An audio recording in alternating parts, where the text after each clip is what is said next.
চলতি বছরের সবচেয়ে শক্তিশালী সুপার টাইফুন রাগাসা ফিলিপিন্স সহ পার্শ্ববর্তী দেশ চীন, হংকং ও তাইওয়ানে আঘাত হানে।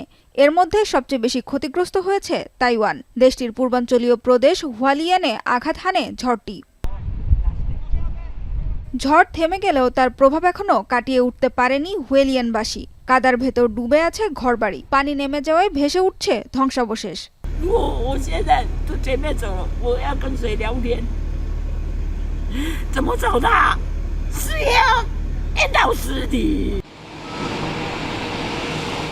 ধূসর কাদা এখনো বিস্তীর্ণ এলাকা ঢেকে রেখেছে। কাদা ও ধ্বংসস্তূপের ভেতর নিখোঁজদের খুঁজছে উদ্ধারকর্মীরা। ক্ষতিগ্রস্তদের জন্য ত্রাণ কার্যক্রম অব্যাহত রয়েছে, কিন্তু ঘরবাড়ি কাদায় ডুবে থাকায় আশ্রয়কেন্দ্রেই ঠাঁই নিতে হচ্ছে অনেককে।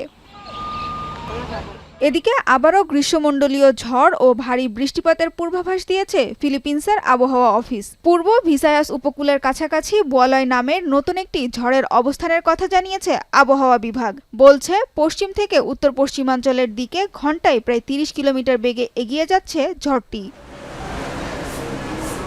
বুয়ালয় ঝড়ে ম্যানিলা শহর ও আশেপাশের এলাকায় ভারী বৃষ্টিপাত হতে পারে। বিশেষ করে নদী ও উপকূলের ঝুঁকিপূর্ণ অঞ্চলে আকস্মিক বন্যা বা ভূমিধসের সম্ভাবনা রয়েছে।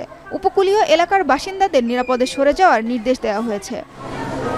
সানজিদা ইসলাম তন্নি, এখন বিশ্ব। শিয়া বাটার ও ভিটামিন ই সমৃদ্ধ লিলি বিউটি সোপ, তারুণ্যময় উজ্জ্বল ত্বকের জন্য। রিমার্ক,